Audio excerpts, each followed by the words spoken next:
Pai do Senhor, meus irmãos, graças a Deus, aqui estamos para dar início hoje à nossa aula 2, a segunda aula, a nossa quarta disciplina. Viu como passa rápido?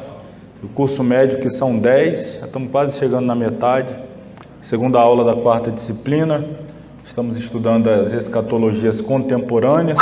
Semana passada aí tivemos a introdução e hoje vamos aí, propriamente dito, começar a estudar os assuntos, aprofundar nos assuntos pertinentes a esta disciplina.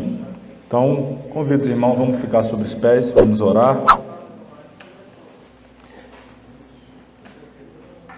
Querido Deus e Pai, nós te louvamos nessa noite, te glorificamos, te agradecemos pela oportunidade de estar na tua casa, poder estudar a tua palavra, reunido com os teus servos, teus filhos, que também amam e desejam aprofundar e aprender cada vez mais a tua santa palavra. Instrua-nos, ó Deus, mais uma vez na noite desse dia, dando a iluminação do teu Espírito sobre cada um de nós, falando grandemente aos nossos corações, dando-nos a compreensão da tua palavra. Nós te louvamos, te bendizemos por tudo, em nome de Jesus. Amém. Glória a Deus. Meus irmãos, semana passada eu anunciei aqui, a entrada de mais um aluno nosso à distância, e até aproveito para me dirigir aos alunos que acompanham nossas videoaulas, que hoje mais um aluno entrou, enviei mais um material para mais um novo aluno que está estudando conosco. Então, fica aí, sempre é tempo de começar, principalmente quem está fazendo o curso à distância, pode começar a qualquer tempo. Os irmãos aqui presencialmente podem divulgar, nos ajudar, recomendar, de perto, de longe. Hoje enviei material para a cidade de Metairie, no estado da Louisiana, fica distante, 7.000 quilômetros daqui, Estados Unidos. E continuamos espalhando aí alunos por todo esse mundo. Então, se você sabe de alguém que tem interesse em qualquer canto, de perto, de longe, estamos aqui prontos para ajudar aqueles que querem aprender mais a palavra de Deus, consequentemente crescer no conhecimento da palavra. Bom, irmãos, página 127, capítulo 1 é a aula 2. Quero chamar a sua atenção e dos alunos também à distância para o seguinte: a aula de hoje, talvez eu vou jogar um balde de água fria aí, ela vai se parecer um pouco com aquela primeira aula de dispensações bíblicas. Como assim? Ela tem um pouco de muita técnica, vamos dizer assim. A gente vai precisar de muito conteúdo técnico para compreender a fundo essa disciplina que estamos estudando. Eu comentei semana passada que o objetivo de estudar as escatologias contemporâneas, e usei o termo no plural, escatologias, é para entendermos as diversas vertentes escatológicas que existem. E aí eu citei, assim bem por alto, algumas das principais, especialmente no que diz respeito à interpretação acerca do milênio e da interpretação acerca da tribulação.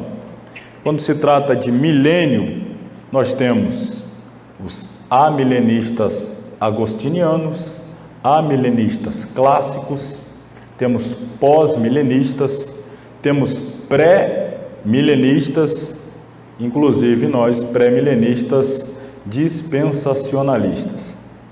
Quando tratamos da questão da tribulação, temos os pré-tribulacionistas, os mesotribulacionistas e os pós-tribulacionistas. E a pergunta é: de onde saiu tanta vertente escatológica? De onde eles extraíram as informações para desenvolver suas correntes escatológicas? E a resposta é da Bíblia. Todos eles extraíram as informações da Bíblia. Então, qual é a questão central para nós entendermos como é que num determinado momento nós estamos caminhando na mesma estrada, seguindo em direção ao mesmo céu, E eu falei semana passada, especialmente dentro das 10 disciplinas da teologia sistemática, pelo menos 3 tem essas diferenciações, não vou repetir aqui de novo, mas nós destacamos, por exemplo, a escatologia, que é uma dessas disciplinas da teologia sistemática que nos difere de outras denominações, de outras linhas teológicas e, especificamente aqui se tratando de escatologia, correntes escatológicas. Então, qual é o ponto central? O ponto central, óbvio, que é a interpretação, o método de interpretação. E aí, a aula de hoje, primeira parte da aula, nós vamos justamente mostrar quais são os métodos de interpretação utilizados por aqueles que entendem o milênio de forma a ser denominado ou contado entre os amilenistas clássicos, agostinianos, pós-milenistas. A questão é como eles interpretam. Para tal, eu vou mostrar aos irmãos hoje os dois principais métodos interpretativos da escatologia, especialmente com respeito ao milênio. Por isso que eu disse, é uma aula que requer uma atenção redobrada, a gente vai usar muito termo técnico, teológico, escatológico, mas entendendo este ponto central, você já passa a entender por que aquela igreja tal, aquele teólogo fulano de tal, aquela denominação tal, por que eles entendem o milênio assim, pós-milênio, amilênio e tal. Você já, porque ele usa o método A, ou o método B, ou o método C, você já vai conseguir entender. E quando você já pega o método utilizado, você já consegue discernir toda a linha ou corrente escatológica que ele está inserido. Então, essa é a importância.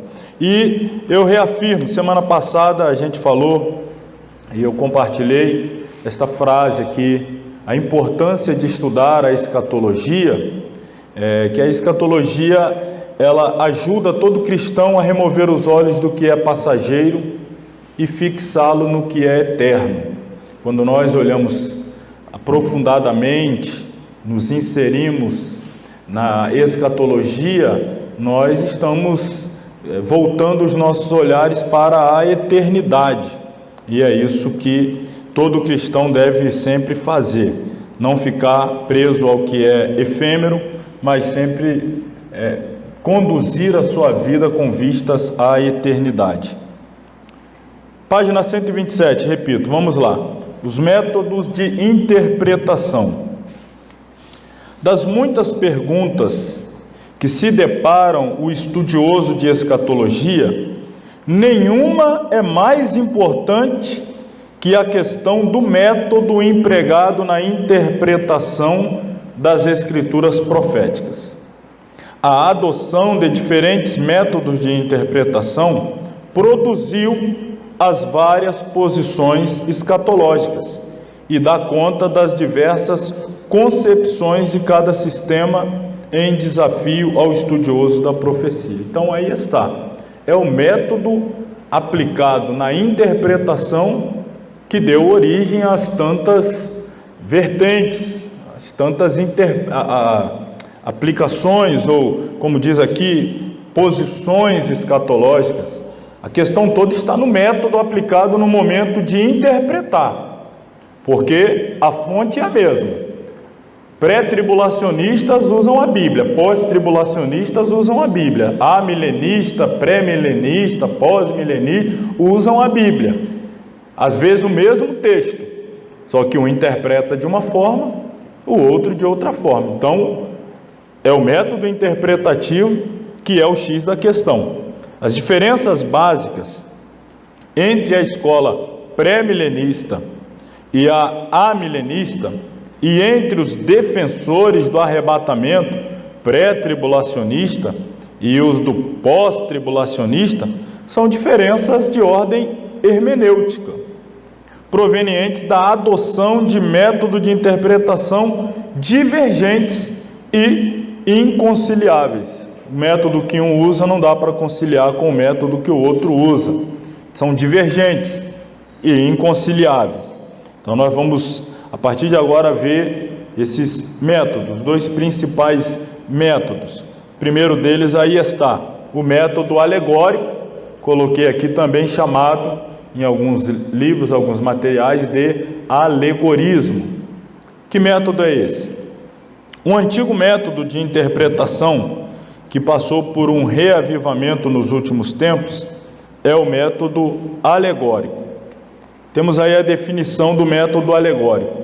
Segundo os teólogos Angus e Green, eles definem a alegoria da seguinte forma: qualquer declaração de supostos fatos que aceita a interpretação literal e, no entanto, requer ou simplesmente admite interpretação moral ou figurada. Esta é chamada de alegoria. E para a narrativa ou para a história, o que as figuras de linguagem são para as palavras simples, adicionando ao sentido literal dos termos empregados um sentido moral ou espiritual. Às vezes, a alegoria é pura, ou seja, sem referência direta à sua aplicação, como na história do filho pródigo. Às vezes, é mista, como no Salmo 80, em que simplesmente se insinua que os judeus são o povo que a videira tem por objetivo representar. Vamos avançar um pouco aqui na leitura, já eu explico aí melhor, mais aprofundadamente. Vamos ouvir outros teólogos. Ran é um outro teólogo e ele define o método alegórico da seguinte forma: alegorização é o método de interpretar um texto literário considerando o sentido literal como sendo apenas aí um veículo para o sentido secundário, mais espiritual e, consequentemente, mais profundo. Nesse método, o significado histórico é negado ou desprezado, e a tônica recai inteiramente no sentido secundário, de modo que as palavras ou acontecimentos primeiros têm pouco ou nenhum significado. Fritz, que é outro teólogo, resume esse pensamento assim: de acordo com esse método, o sentido literal e histórico das Escrituras é completamente desprezado, e cada palavra e acontecimento são transformados em alegoria de algum tipo, já para escapar de dificuldades teológicas, já para sustentar certas crenças religiosas estranhas. Então parece que o propósito do método alegórico não é interpretar as Escrituras, mas perverter o verdadeiro sentido delas, embora sobre o pretexto de buscar um sentido mais profundo ou mais espiritual. Vamos lá, tentar aqui ser mais claro para facilitar aí a nossa compreensão. O assunto, como disse, requer mesmo atenção duplicada, triplicada. Nós temos basicamente dois grandes métodos. Estou começando pelo primeiro, claro, que é o método alegórico, ou alegorismo. O outro método é o literal. Qual é a diferença? O método alegórico, como alguns teólogos aqui já o definiu, o apresentou, eles interpretam as profecias, os textos proféticos, as revelações proféticas, tudo de forma alegórica, ou seja, simbólica, sempre traduzindo a partir de um viés, entre aspas, espiritual, negligenciando ou desconsiderando completamente o sentido literal. Em se tratando especialmente do milênio, isso faz toda a diferença. Por quê? Porque enquanto nós, pré-milenistas, pré-tribulacionistas, interpretamos o texto literalmente como lá está, para aqueles que usam o método alegórico, não, o milênio não é exatamente um período de 1000 anos. Isso é uma alegoria, isso é um período de tempo indefinido. Não, isso que vai acontecer, que está escrito ali, não é exatamente isso. Então, o que a gente percebe? O método alegórico parece, num primeiro momento, assim, muito espiritual, muito profundo, mas, na verdade, ele o tempo todo nega a literalidade, ou seja, a versão literal do texto que ali está, sempre querendo dar uma outra interpretação para aquilo que está escrito. E aí daqui a pouco nós vamos falar dos perigos do uso do método alegórico, porque a pessoa sempre vai estar dizendo assim: não, profeta fulano de tal escreveu isso, mas não era isso que ele queria dizer. Na verdade, o que ele queria dizer, aí ele vai lá e interpreta de outra forma. Não, sim, de fato, João na ilha de Patmos descreveu aquele evento tal, assim, assim, assim, mas não é que seja exatamente isso. O que na verdade é. Então perceba que o método alegórico, ele sempre remove da escritura a sua autoridade, e a autoridade recai sobre o intérprete. Nunca é o que está escrito, sempre é aquilo que eu estou interpretando. Aí reside o perigo do alegorismo. Você lê a Bíblia está dizendo milênio, milênio, 1000 anos. Aí alguém vem, não, mas espera aí, não é assim. Está escrito isso, mas não é isso. Bom, mas então você fica refém dos intérpretes. Eles acabam por ter um quê de mais espiritual do que a própria escritura. Isso se utiliza muito. Tem muita gente que às vezes, aqui nós estamos nos resumindo hoje a falar, aliás nessa disciplina, a falar dentro do aspecto escatológico. Mas a próxima disciplina que estudaremos, a 5ª disciplina desse primeiro módulo, desse material que temos, nós vamos estudar teologia exegética. E lá nós vamos ver também o que fazem com outros textos, não apenas com as profecias ou os textos escatológicos, mas outros textos. Quem é que nunca ouviu, só dando uma palhinha aqui, mas repito, isso já é assunto lá da teologia exegética, mas quem é que nunca ouviu um pregador ler o texto e começar a dizer que o texto que você acabou de ler junto com ele não é aquilo que ali está, e ele começa a dar outra interpretação, outra visão, aí começa, eu acho, eu penso, eu me imagino, eu creio assim. Ele está tirando a força do texto e está puxando toda a responsabilidade interpretativa para ele. Com isso ele está ferindo a primeira e mais importante lei hermenêutica, que é a Bíblia interpreta a si mesmo. Ao invés dele permitir que a Bíblia se auto-interprete, ele se tornando o intérprete da Bíblia, ele assume um caráter superior à da própria Bíblia. Então, o alegorismo, ele caminha nesse terreno de areia movediça, sempre alegorizando. Você nunca vai entender uma vertente escatológica que é interpretada pelo método alegórico simplesmente lendo as Escrituras. Você sempre vai depender do que os tais intérpretes aí eles vão dizer o que significa. Isso é quase que um retorno à era medieval, quando as pessoas estavam proibidas de ler a Bíblia, porque a igreja julgava que as pessoas eram incapazes de interpretar e ficavam então escravas da interpretação do clero.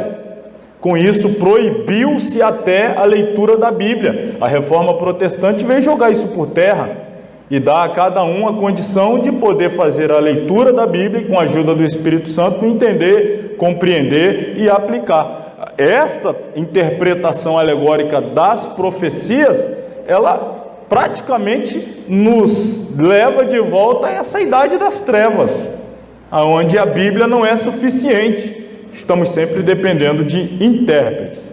Nós vamos ver mais detalhadamente aqui, a partir dos perigos do método alegórico, e depois eu vou usar alguns exemplos, claro, do uso desse método, como é que se entende, principalmente aí no que tange, estamos hoje aqui, vamos começar hoje falando de milênio. Os perigos do método alegórico. Ele é repleto de perigos que o tornam inaceitável ao intérprete da palavra. Qual é o primeiro grande perigo do método alegórico? É o que ele não interpreta as Escrituras. Terry afirma da seguinte forma: será imediatamente percebido que seu hábito, ou seja, o hábito de quem usa o método alegórico, é desprezar o significado comum das palavras e dar asas a todo tipo de especulação fantasiosa. nunca é o que está escrito, está sempre negando a literalidade do que está escrito. E aí vai, não, está escrito assim, mas aquilo ali representa, e por aí vai. Então, rouba a força, o poder da autoridade das Escrituras, e repito, transfere toda essa autoridade para o intérprete. Esse é o grande, maior perigo. O método alegórico não extrai o sentido legítimo da linguagem de um autor, mas insere nele todo tipo de extravagância ou fantasia que o intérprete possa desejar. Como sistema, portanto, ele se coloca além de todos os princípios e leis bem definidos. Angus e Green expressam o mesmo perigo quando eles escrevem: existe uma liberdade ilimitada para a fantasia, basta que se aceite o princípio, e a única base da exposição encontra-se na mente do expositor. Sempre vai ficar circunscrito até que ponto vai a imaginação de quem está interpretando, até onde ele pode chegar com os seus delírios, né? com as suas especulações, com as suas fantasias. Ele pode dar a mulher e o dragão, está lá lendo o texto, ele pode dar N significados para aquela mulher, para aquele dragão, várias interpretações, vai depender sempre da capacidade imaginativa, especulativa, fantasiosa do intérprete, quando a gente foge da literalidade do texto. Prosseguindo, o esquema não pode produzir nenhuma interpretação propriamente denominada, embora algumas verdades valiosas possam ser ilustradas. O segundo grande perigo do uso do método alegórico: a citação anterior deixa prever também um segundo grande perigo no método alegórico, que eu já citei. A autoridade básica da interpretação deixa de ser a Bíblia e passa a ser a mente do intérprete. A interpretação pode então ser distorcida pelas posições doutrinárias do intérprete, pela autoridade da igreja à qual ele pertence, por seu ambiente social, por sua formação ou por uma enormidade de fatores. Jerônimo reclama que o estilo mais errôneo de ensino é corromper o sentido das Escrituras e arrastar sua expressão relutante para a nossa própria vontade, produzindo mistérios bíblicos a partir de nossa própria imaginação.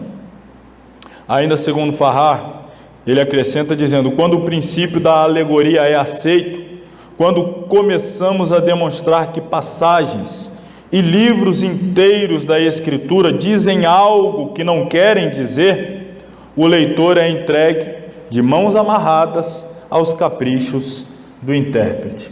Olha que perigo, mas é a pura realidade. Repito, isso aqui é quase que um retorno à idade das trevas. Isso tem uma das disciplinas que, às vezes, quando nós somos assistidos aí por pessoas de corrente escatológica diferente da nossa, se tem um dos vídeos que a gente é mais criticado, de vez em quando aparece lá, que acha que estamos sendo desonestos quando dizemos que o método alegórico diz respeito às Escrituras e tira a força interpretativa dela mesma e coloca essa força interpretativa sobre o autor, ou melhor, sobre o intérprete. Não estamos sendo desonestos. De fato, é isso que acontece. Ninguém vai conseguir chegar a conclusão alguma lendo apenas o texto. Por quê? Porque o texto não é aquilo que ele está dizendo, não é literal. Então a gente vai depender de quê para entender? De imaginação? Com o avançar da história da humanidade, aí vai se olhando para trás, aquilo que foi dito lá, agora entendi, tem a ver com a Primeira Guerra Mundial, com a Segunda Guerra Mundial, com o Iluminismo. Mas e aqueles que viveram antes de todos esses acontecimentos? Eles estavam tateando no escuro? Isso que é o perigo, o grande perigo da interpretação meramente alegórica e o desprezo ao método literal. Um outro perigo do método alegórico é que não há meios de provar as conclusões do intérprete. Mais uma vez, o teólogo Ram, citado anteriormente, ele não pode estar seguro de coisa alguma, exceto do que for ditado pela igreja, e em todas as eras a autoridade da igreja tem sido falsamente reivindicada pela presunçosa tirania das falsas opiniões dominantes. E acrescenta: afirmar que o principal significado da Bíblia é um sentido secundário, ou seja, não é o primário, não é o literal, mas um secundário, e que o principal método de interpretação é a espiritualização, entre aspas, é abrir a porta à imaginação e especulação praticamente desenfreadas. Por essa razão, insistimos em que o controle na interpretação se encontra no método literal, que esses perigos existem e que o método alegórico de interpretação é usado para perverter as Escrituras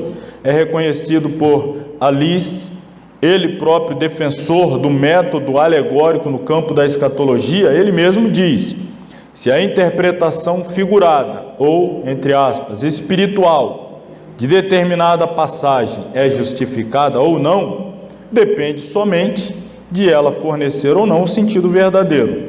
Se for usado para esvaziar as palavras de seu sentido claro e óbvio, privando-as de sua intenção clara, então alegorização ou espiritualização são termos de pejoração bastante merecida, é um termo pejorativo nesse caso. Assim, os grandes perigos inerentes a esse sistema são a eliminação da autoridade das Escrituras, a falta de bases pelas quais averiguem as interpretações, a redução das Escrituras ao que parece razoável ao intérprete e, por conseguinte, a impossibilidade de uma interpretação verdadeira das Escrituras. Então, por que tem muitas formas distintas de interpretar o mesmo texto? Porque a maioria usam o método alegórico, e usando o método alegórico, um acha uma coisa, o outro acha outra coisa, o outro acha outra coisa, porque sempre vão argumentar que o que está escrito não é exatamente aquilo que o autor queria dizer. E aí, então, o que é que ele queria dizer? Aí um vai por um caminho: ele queria dizer isso aqui, ó. Aí o outro: não é exatamente o que está escrito, mas também não é isso que ele queria dizer. Ele queria dizer era isso aqui. E como é que eu vou saber? Como é que nós vamos saber o que de fato João queria dizer quando leu o Apocalipse? Como é que nós vamos perguntar isso? João, você escreveu isso, mas na verdade você queria dizer o quê? Mas eu escrevi uma coisa e não queria dizer aquilo que eu escrevi? Como assim? Eu escrevi algo e não queria ter dito exatamente aquilo que escrevi? Essa é a grande interrogação do método alegórico. Então, por que escreveu se não queria dizer isso? Se o Espírito Santo é aquele que traz a verdade da revelação de Deus, por que esse véu? Até porque o nome Apocalipse significa remover o véu. E se a gente for usar o método alegórico, não está se removendo nada, não está se tirando véu nenhum, não está esclarecendo. Então, aí jaz o perigo, o grande perigo da utilização do método alegórico. Vamos falar um pouco mais sobre ele. O alegorismo tem suas raízes no platonismo. Isso aqui é uma filosofia, de Platão. E também no alegorismo judaico.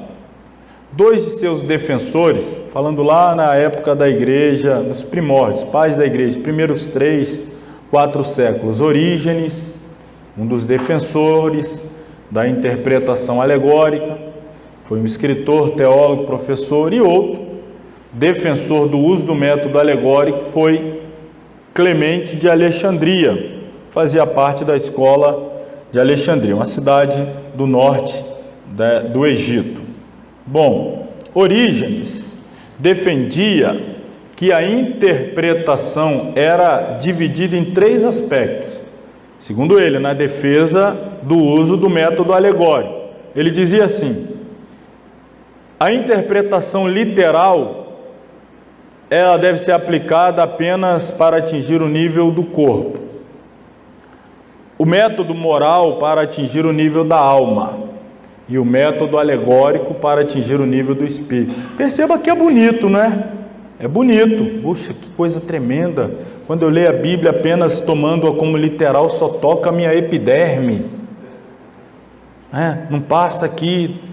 Agora, quando eu começo a viajar, aí já toca lá no meu espírito. Parece bonito, mas a gente tem que sempre ser cauteloso, tem o perigo. Mas quem é que dá os limites da alegorização? Até que ponto se é permitido alegorizar? Nada mais é literal, tudo depende da capacidade interpretativa de cada leitor, de cada estudioso. Então parece bonito, mas é perigoso. Para definirmos o alegorismo, estamos trabalhando ainda aqui na definição para tornar o máximo claro possível o seu significado, a sua aplicação e os seus perigos. Eu quero chamar muita atenção para isso também.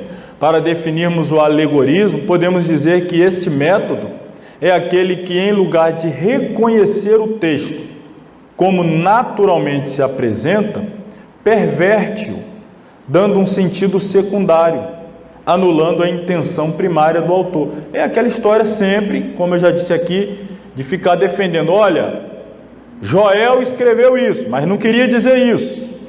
Isaías escreveu isso, mas na verdade não era isso que ele queria dizer. Ele está sempre anulando a interpretação literal ou o sentido natural do texto que está ali. Não é isso. Aí ele vai dar um sentido secundário e dizer que esse é mais espiritual. Isso parece até coisa de cabala judaica, que está sempre querendo encontrar segredos das escrituras. De vez em quando, isso soa até num certo sentido. Eu sei que tem gente que não gosta que a gente use essa comparação, mas a cabala, ela é recheada da superstição judaica. Às vezes você está lá com um texto bíblico, aí ele, a chave para você interpretar esse texto é você ler aqui, assim, ó a palavra que você encontra quando você, parece jogo de palavra cruzada. Aí você, meu Deus, olha aqui, é mesmo, olha o que está escrito aqui. O texto está escrito lá, né, organizado. E não, mas para você entender o que está, aí você fica procurando. Tem gente que fica fazendo isso mesmo na Bíblia. E aí, às vezes, nem se dá conta que o texto original, lá no hebraico, escrito da direita para a esquerda, e ele está tentando no texto em português fazer jogo de palavra cruzada para achar alguma coisa mais extraordinária. Não se satisfaz com o texto literal, sempre querendo ter uma revelação nova, mais profunda. Não se satisfaz. Irmãos, para a gente fechar aqui esse meu pensamento, às vezes é melhor você beber as águas rasas e limpas do que profundas e lamacenta. E pregador que, esse pregador é só feijão com arroz, mas esse feijão com arroz dele é Bíblia, é saudável, do que o outro que é profundão lá, mas é só viagem, só invenção.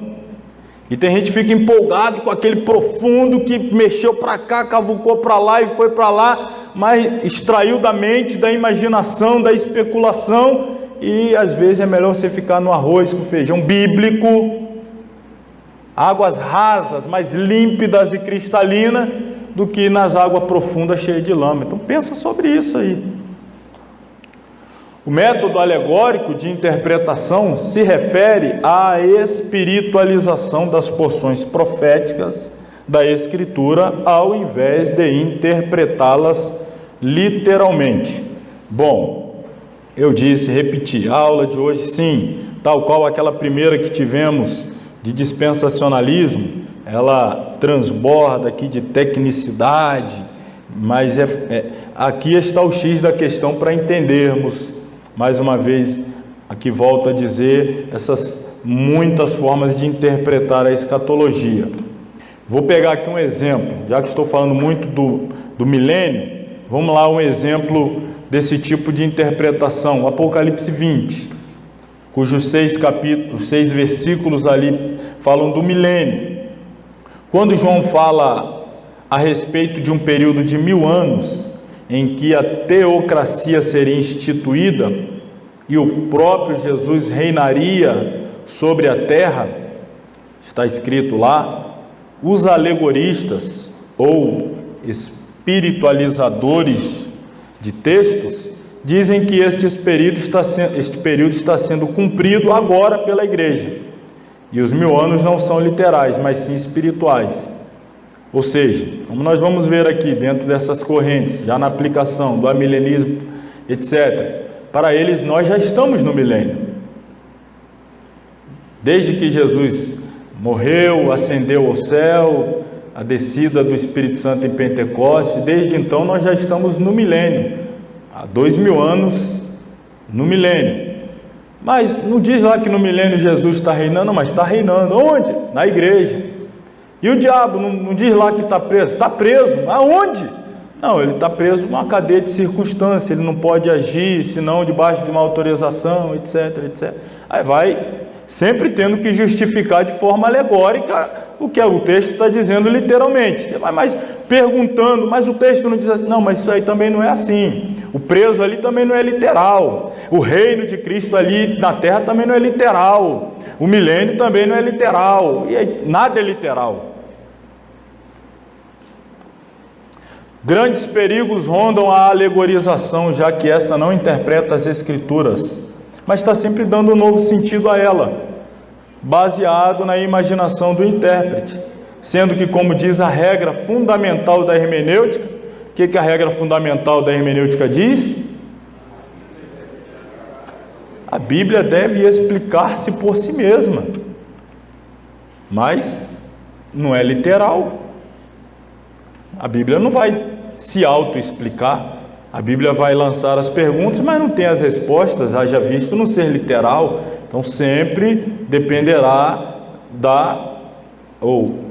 do intérprete, sempre dependerá da forma que o intérprete vai, ou o método que o intérprete vai aplicar para trazer o sentido do texto. A Bíblia nunca vai ter essa capacidade auto-interpretativa, sempre o intérprete. Então, o perigo é muito grande, irmãos. Por muitos motivos, a interpretação das Escrituras por alegorização deve ser rejeitada. No entanto, é importante que fique claro, deixa eu esclarecer isso aqui também, porque a gente está batendo contra a alegorização, mas aqui especialmente estamos tratando do uso excessivo, do uso exacerbado, desmedido, da alegorização na interpretação dos textos escatológicos, das profecias.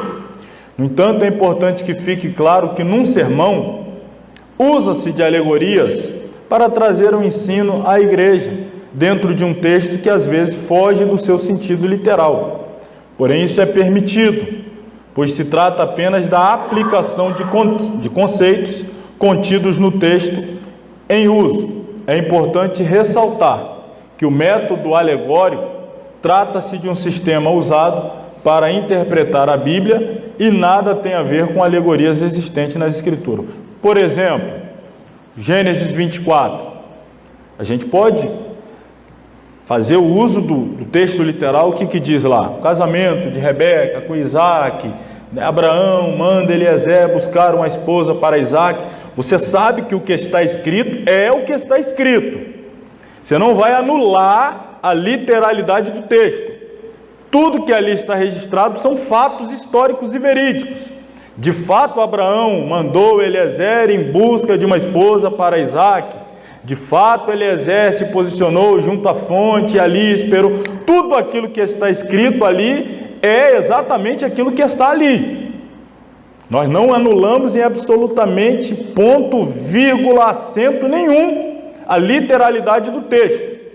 Mas eu posso, na hora de trazer uma aplicação para a igreja, repito, sem anular absolutamente nada da literalidade do texto, trazer uma aplicação espiritual. Olha, o Isaac representa Jesus, o Eliezer, o Espírito Santo, a esposa Rebeca, a igreja, Abraão, o pai e tal, e você traz essa aplicação, ou seja, você está usando a alegoria para trazer uma aplicação espiritual, sem em momento algum anular a literalidade do texto. Quando estamos falando da escatologia, para que se seja possível a aplicação do método literal, precisa-se, antes de tudo, anular completamente o literal. Aliás, eu repeti a mesma coisa, né? Para se aplicar o alegórico, precisa-se anular completamente o literal. É aí que está o perigo, é aí que está o erro crasso desse uso, desse método. Você precisa desconsiderar, anular, descartar o uso literal do texto para que caiba a alegorização. Volto a dizer, no exemplo aqui em questão, é possível coadunar perfeitamente a literalidade do texto e trazer uma aplicação espiritual. A gente pode pegar lá a parábola do filho pródigo, é uma parábola, é uma história, é uma narrativa, e aí você pode trazer uma aplicação alegórica, representando alguém que saiu do convívio da igreja, abandonou, foi para o mundo e tal, trazer. Mas você, mais uma vez, apesar de usar a alegoria na aplicação, você não está anulando a literalidade do texto como ele se apresenta nas Escrituras. Quando você tem que anular, aí você está usando esse método exclusivamente alegórico e aí reside o perigo total. Vamos lá, falar agora então do método literal ou literalismo, que é o método que nós utilizamos. Em oposição direta ao método alegórico de interpretação, encontra-se o método literal, ou também chamado de histórico-gramatical.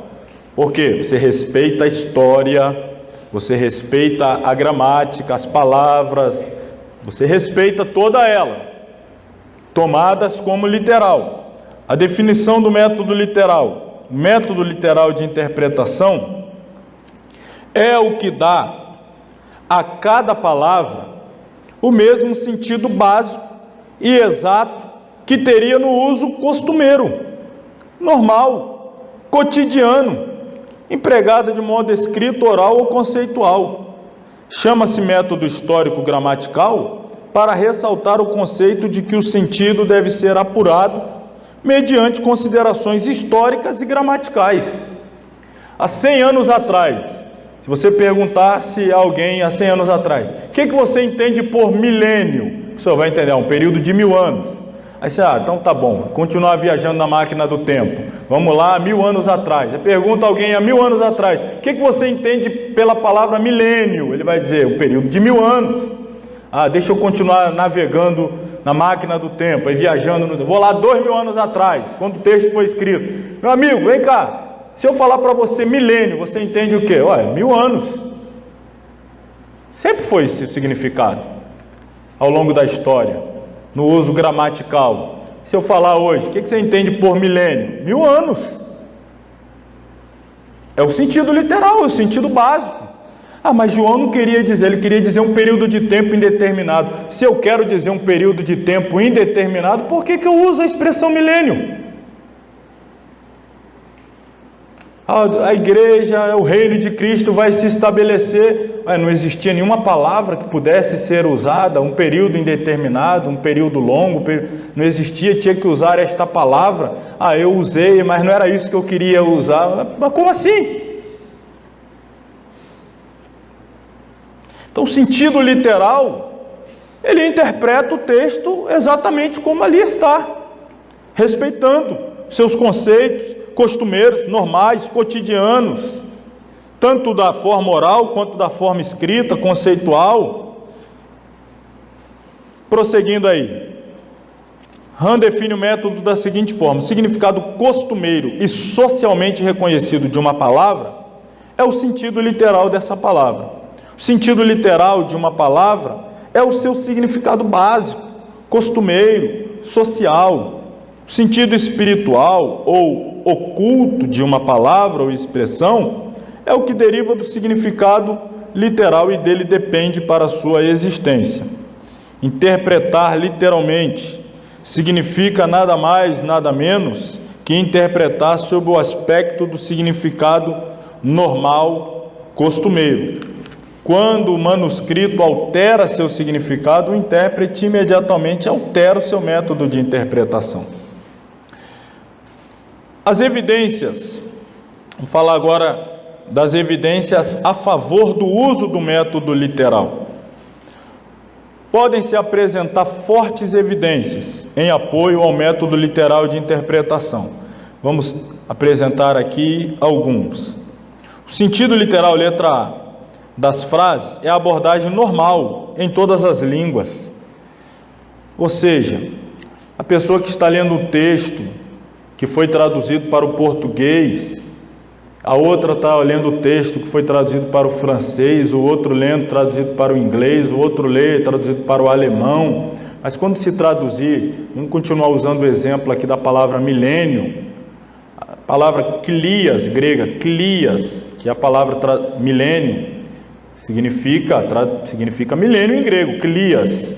Você vai traduzir para o inglês, vai ter esse mesmo significado. Você vai traduzir para o francês, para o alemão e por aí vai. Precisa manter esse significado. Não pode ser alterado. Por quê? Porque você está usando o método literal. Então ele sempre respeita e mantém as palavras dentro do seu sentido original. B. Todos os sentidos secundários de documentos, parábolas, tipos, alegorias e símbolos dependem para sua própria existência do sentido literal prévio dos termos.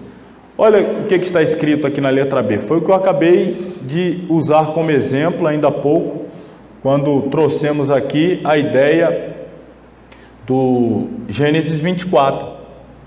Para eu utilizar aquele texto de forma alegórica, primeiro eu dependo dele no seu sentido literal, para depois eu interpretá-lo ou aplicá-lo de uma forma alegórica. Se eu tiver que anulá-lo completamente no seu sentido literal, para ter condição de usá-lo em sentido alegórico, eu estou ferindo o texto, estou torcendo o texto. Eu quero pregar sobre, fazer alegoria, como por exemplo, usada aqui no Gênesis 24, de Abraão como pai, Pai Celestial, de Isaac como Jesus, Rebeca como a igreja, Eliezer como Espírito Santo. Poxa, gostei disso aí. Agora eu vou fazer isso com outros textos da Bíblia. Aí eu vou caçar uma outra passagem lá. Vou lá no livro dos Reis, pego uma passagem do Davi. Davi aqui é um tipo de Cristo. Aí agora eu vou ter que começar a torcer. Quem agora aqui é a igreja? Deixa eu ver quem é. É a Batseba, que é a igreja. E o Natan é o Espírito. Aí você vai ter que começar a desconsiderar muita coisa literal para poder conseguir encaixar alegoricamente, para poder fazer sentido. Você vai ter que... Parece aquela brincadeira de criança que você dá aqueles formatos geométricos, o quadrado, um retângulo, uma estrelinha, um triângulo, um círculo, e a criança pega o retângulo e tenta fazer ele entrar naquele formato de bola, pega a bola e tenta fazer ele entrar, e não encaixa. E aí, o que você faz? Não encaixa. A criança fica ali, não, vai ter que encaixar, vai ter que entrar aqui. Esse retângulo vai entrar nessa estrelinha aqui, não entra, irmão.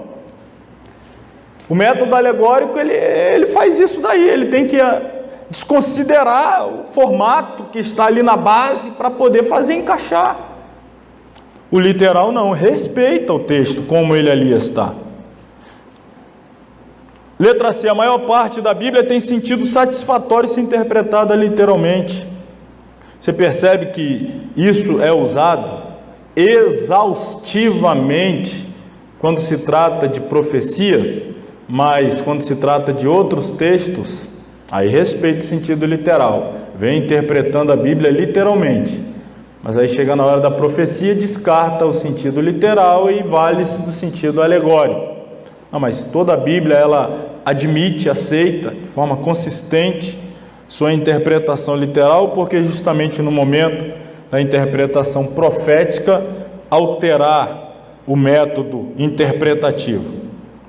D. A abordagem literalista não elimina cegamente as figuras de linguagem, os símbolos, as alegorias, os tipos, não elimina. No entanto, se a natureza das frases assim exigir, ela se presta prontamente ao segundo sentido. Letra E. Esse método é o único freio sadio e seguro para a imaginação do homem.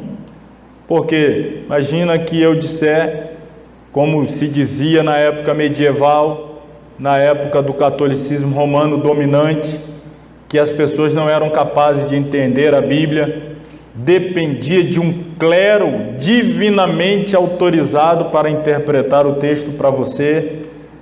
Você sempre ficaria refém da mente do intérprete, porque você não teria a capacidade de interpretar. É isso que o método alegórico faz. Ele impede as pessoas de entender a Bíblia, porque vai estar sempre dizendo: olha, cuidado, o que está escrito não é o que parece, é outra coisa. Mas que coisa? Vem aqui que eu vou te ensinar.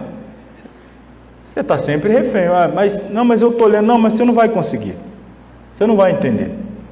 A gente vai fazer uma série de estudos aqui para te explicar. Você percebe que você consegue interpretar a Bíblia com facilidade, com certa facilidade, se usar o método literal, mas não vai ser capaz de fazê-lo se depender do método alegórico. Vai depender de outro, que te diga, que te mostre o que significa, e ele, por sua vez, está fundamentado na interpretação que é aceita, que é concebida pela sua denominação, não pela Bíblia, pela sua denominação. Letra F. Esse método literal é o único que se coaduna com a natureza da inspiração. A inspiração completa das Escrituras ensina que o Espírito Santo guiou homens à verdade e os afastou do erro. Nesse processo, o Espírito de Deus usou a linguagem e as unidades de linguagem como sentido, não como som. São palavras e pensamentos. O pensamento é o fio que une as palavras, portanto, nossa própria exegese precisa começar com o estudo de palavras e de gramática, os dois elementos fundamentais de toda linguagem significativa. Visto que Deus concedeu sua palavra como revelação ao homem, teria de esperar que sua revelação fosse dada de forma tão exata e específica que seus pensamentos pudessem ser comunicados e entendidos corretamente quando interpretados segundo as leis da linguagem da gramática. Ou seja, a intenção de Deus, quando se revelou a nós, por intermédio da sua palavra, é que, em nós lendo a sua palavra, fôssemos capazes de entender a sua vontade, a sua revelação, o que ele quis comunicar. Mas se nós começarmos a usar esse argumento, olha, está escrito isso, sim, está escrito, mas não é isso que quer dizer. Você está dizendo também que Deus não foi claro, Deus não foi específico. Deus escreveu, ou o Espírito Santo inspirou o escritor a escrever algo, mas na verdade queria dizer outra coisa. O Espírito Santo não foi claro na sua revelação, não foi suficientemente específico, está sempre na dependência também de que alguém tenha a capacidade de dizer ao povo o que ele quis dizer, mas não disse. Eu sei que eu estou sendo aqui, irmãos, extremamente redundante hoje, mas eu estou querendo deixar muito cristalino, muito claro, aonde é que está este ponto central de divergências interpretativas no que tange à escatologia. É o uso inadequado do método alegórico. Porque se nós usarmos, e eu estou aqui defendendo o uso do método literal, nós chegaremos às conclusões que nós temos desde sempre chegado. Nós vamos falar sobre ela, claro, no decorrer da aula, das próximas aulas. Bom, o fato de que as Escrituras continuamente remetem para interpretações literais E o que foi anteriormente escrito serve de prova adicional quanto ao método a ser empregado para interpretar a palavra. Talvez uma das evidências mais fortes a favor do método literal seja o uso que o Novo Testamento faz do Antigo. Ou seja, olha, isso aqui é muito importante, irmãos. Isso aqui é muito importante. Por quê? Você vai pegar textos no Novo Testamento que vão fazer menção de textos do Antigo Testamento, e aí agora nós vamos ver que método vai ser utilizado por esse escritor, que seja Paulo, que seja o evangelista Mateus, Marcos, que seja Jesus. Que método ele vai utilizar para interpretar um texto que ele está lançando mão lá do Antigo Testamento? Vamos ver isso aqui, ó. Vou repetir, talvez uma das evidências mais fortes a favor do método literal seja o uso que o Novo Testamento faz do Antigo. Quando o Antigo Testamento é usado no Novo, só o é em sentido literal. Basta estudar as profecias que foram cumpridas na primeira vinda de Cristo, em sua vida, em seu ministério, em sua morte, para comprovar esse fato.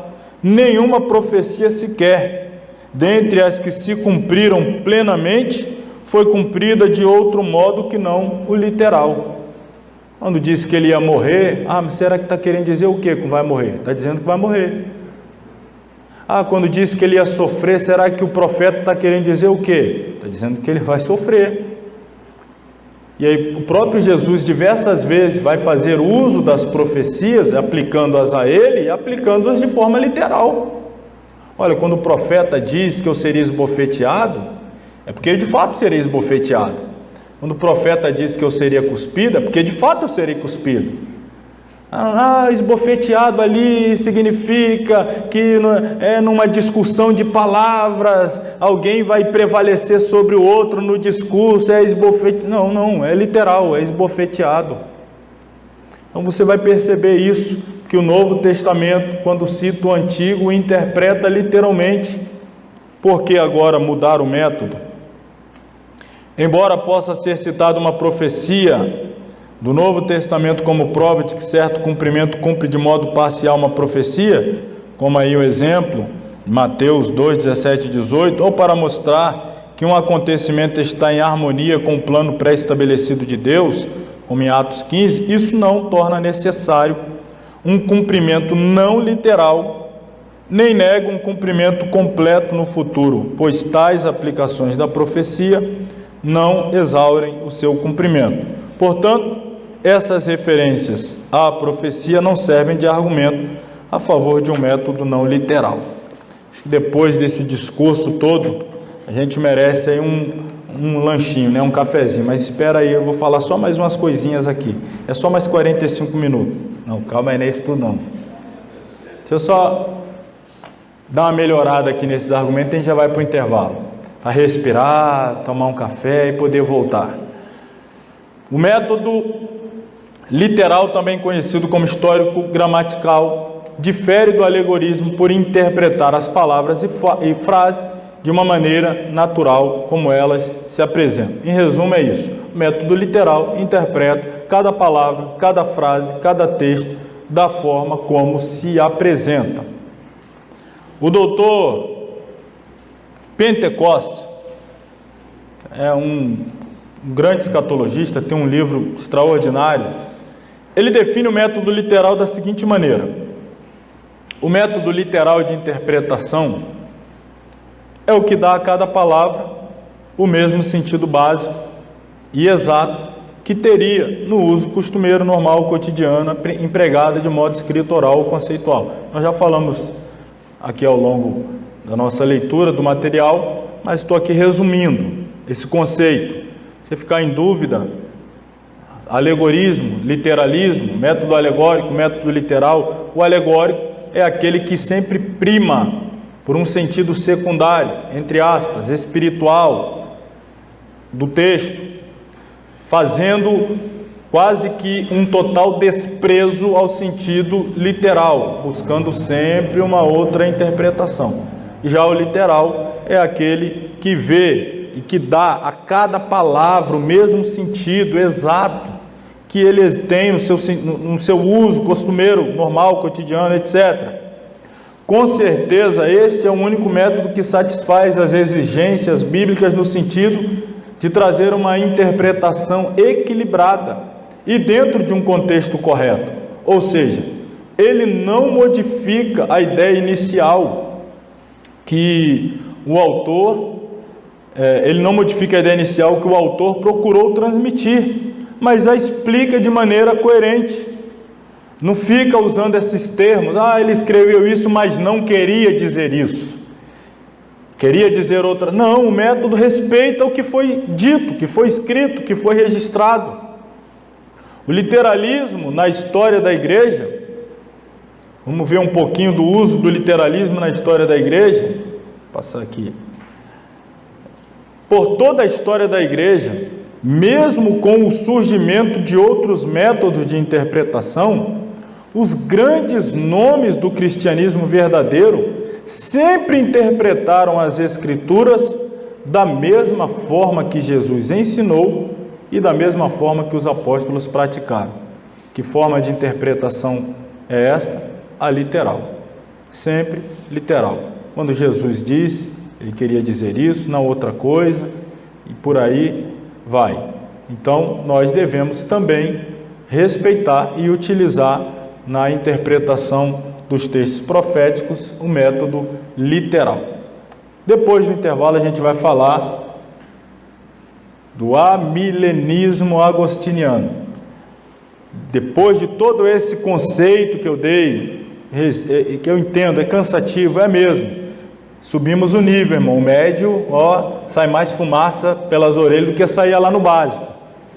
Costuma dar mais tilt, a gente bate mais a cabeça na mesa na hora que vai estudar, assim. Agora é outro nível.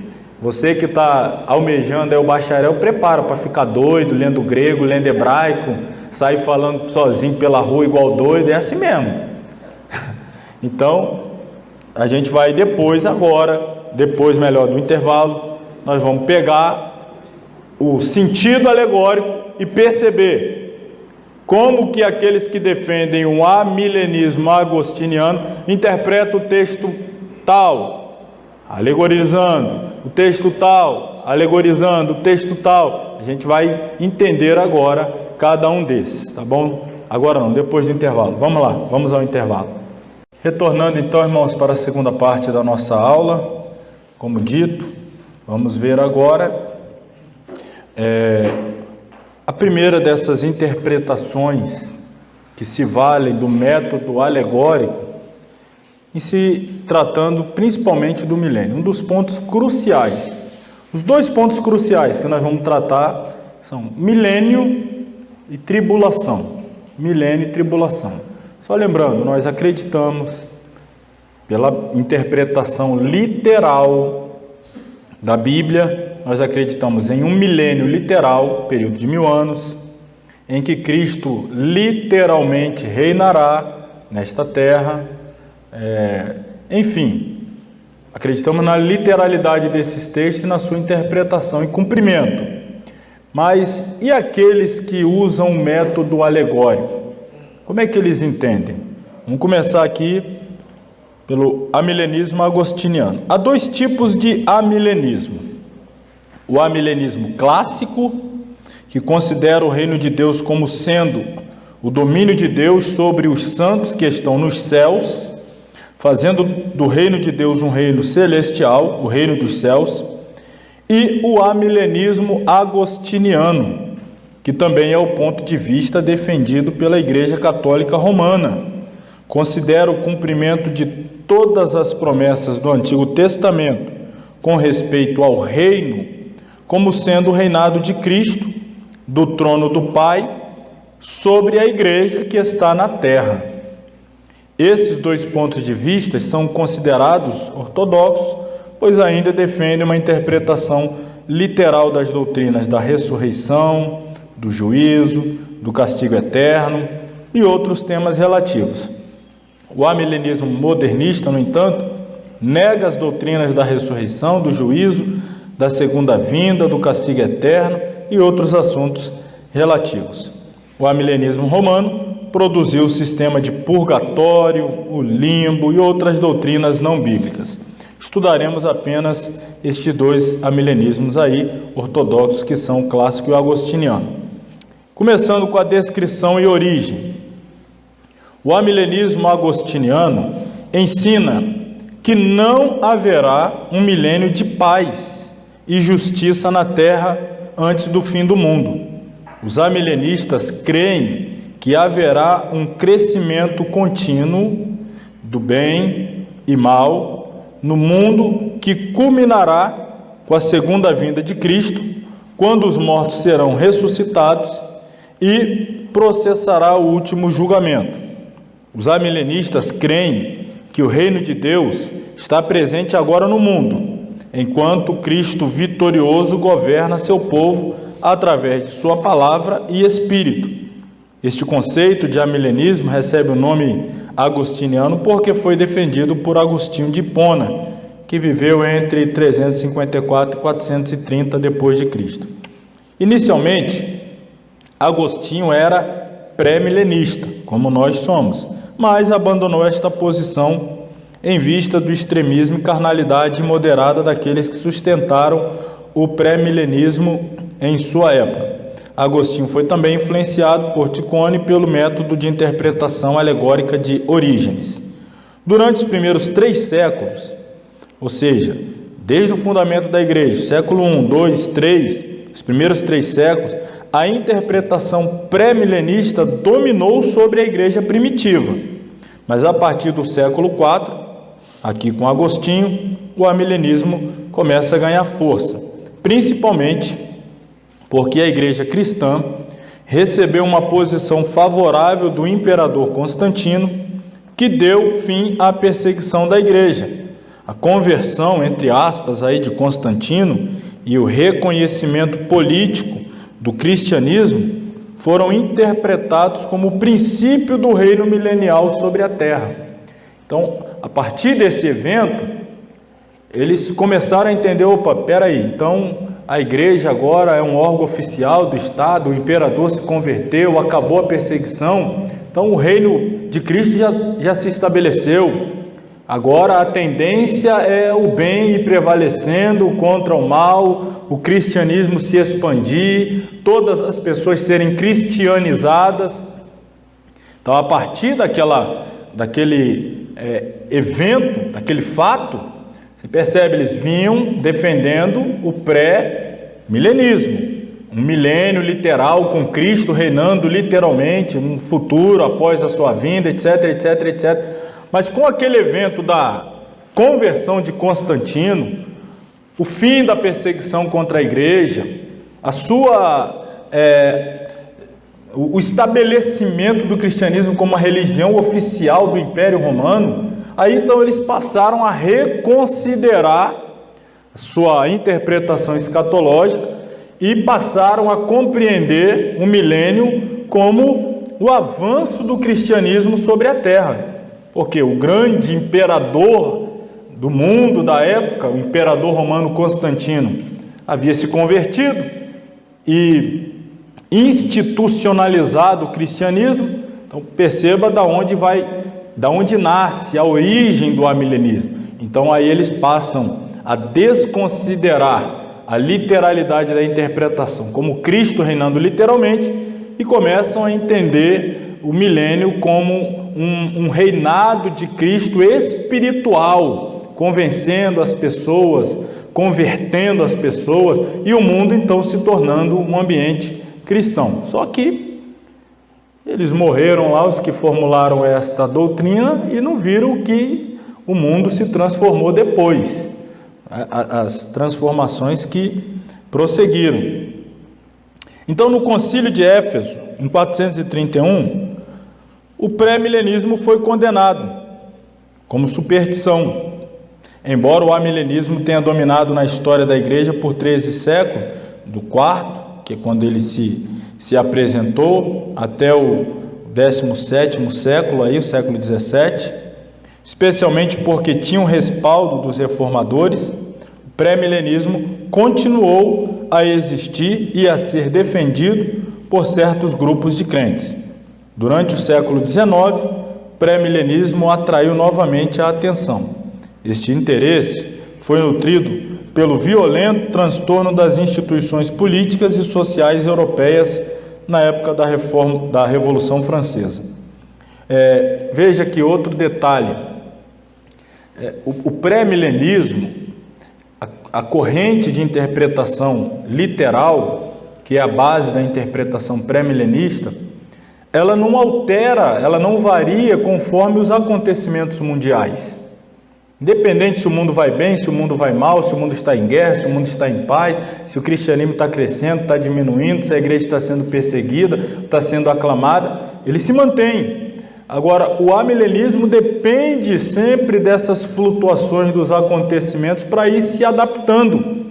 Quando as coisas se tornaram favoráveis, ele cresceu. Quando se tornaram desfavoráveis, o cristianismo está crescendo, mas agora as guerras, as revoluções e tal, então nós precisamos reinterpretar essa nossa visão escatológica. É isso que o alegorismo faz. Vai sempre se readaptando ou se atualizando. Já o pré-milenismo, não. O que era defendido no primeiro século se perpetua. O amilenismo agostiniano angariou expressão no seio da igreja, dominado por 13 séculos. Ainda hoje o amilenismo agostiniano encontra adeptos em todas as denominações religiosas. O doutor Pentecoste alista 7 razões pelas quais o amilenismo agostiniano é tão popularmente aceito.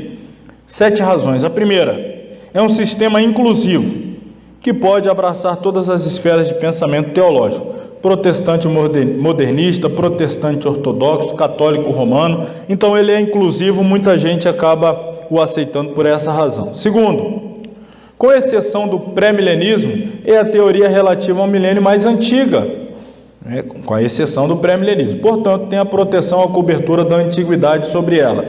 Em terceiro lugar, tem o selo da ortodoxia, porquanto foi o sistema adotado pelos reformadores e chegou a ser o fundamento de muitas declarações de fé, como ainda hoje é fundamento de declaração de fé de muitas igrejas tradicionais ou igrejas chamadas reformadas. Quarto lugar, se conforma com o eclesiasticismo moderno, que tem acampado na igreja visível, que é, para o amilenismo, o centro de todo o programa de Deus. Em quinto lugar, apresenta um simples sistema escatológico, com uma só ressurreição, um único juízo e muito pouco programa profético futuro. Para eles, as profecias já vieram se cumprindo ao longo da história, tem muito pouca coisa por se cumprir. Sexto lugar, se conforma facilmente com as pressuposições da chamada teologia do pacto. O que é isso? É que vê a substituição da igreja ocupando o lugar de Israel. E, em último lugar, atrai a muitos por ser uma interpretação espiritual, entre aspas, da Escritura, em vez de ser uma interpretação literal, ao qual seria, nas palavras dele, um conceito carnal do milênio, porque vê um milênio terreno, então, na visão deles é carnal. A visão espiritual é que vê o milênio como sendo o governo invisível de Cristo sobre a igreja na terra. O apoio do Novo Testamento. Vamos ver as bases bíblicas neotestamentárias usadas pelos amilenistas e como ele, claro, alegoricamente as interpreta. Notamos nesta definição que o termo amilenismo é infeliz, pois sugere que os amilenistas não creem em qualquer tipo de milênio. Porque do grego, esse prefixo a é um prefixo de negação.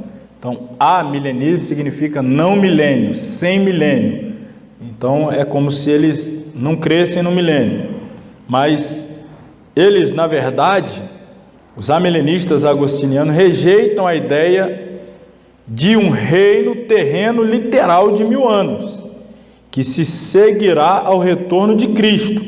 Mas também é verdade que eles creem que o milênio de Apocalipse 20 não é exclusivamente futuro, mas está em processo de realização hoje, não literalmente, mas de forma espiritual. Segundo eles, Cristo reina hoje na terra, através da igreja, pois os amilenistas creem que o reino de Deus está no seio da igreja. Aí um exemplo de um texto: não vem o reino de Deus com visível aparência, porque o reino de Deus está dentro de vós. Aí ele pega esse texto, aí está vendo? O reino de Deus não é visível, não tem aparência, está dentro. Então Jesus já está reinando dentro daqueles que se converteram. O milênio já está estabelecido, aonde Cristo está reinando. Os amilenistas creem que os crentes já reinam com Cristo no presente, pois ele nos constituiu reinos sacerdotes para o seu Deus e Pai.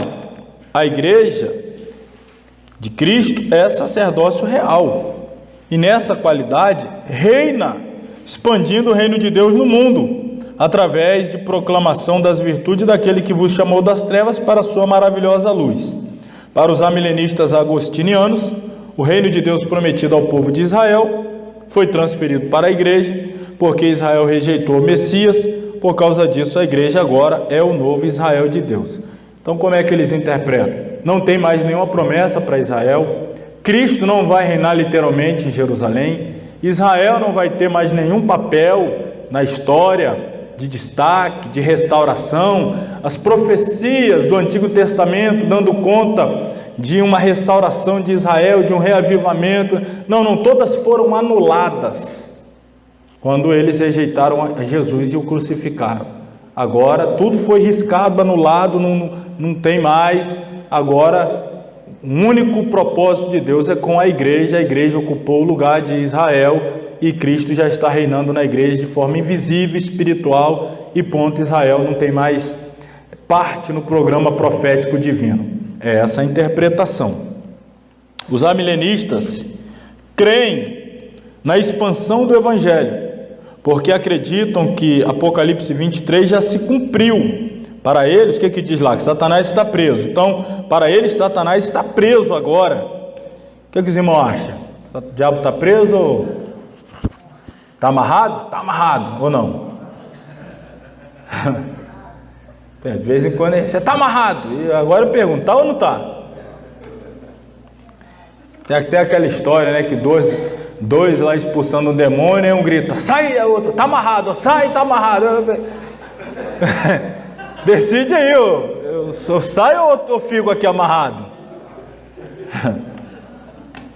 Então, para eles, Satanás já está preso. Figueiredo, citando Agostinho, diz que em sua exegese ele concluiu que Cristo prendeu Satanás na sua primeira vinda.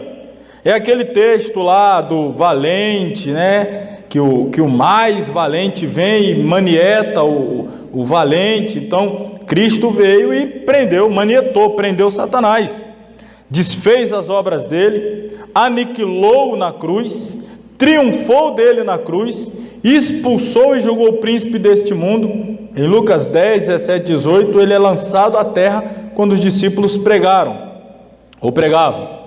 Para explicar a ação de Satanás na presente era, Figueiredo explica que esta palavra preso, olha aí, agora tem sempre que, mas não está dito que está preso, não, mas espera aí, a palavra preso não significa inativo, mas apenas limitado.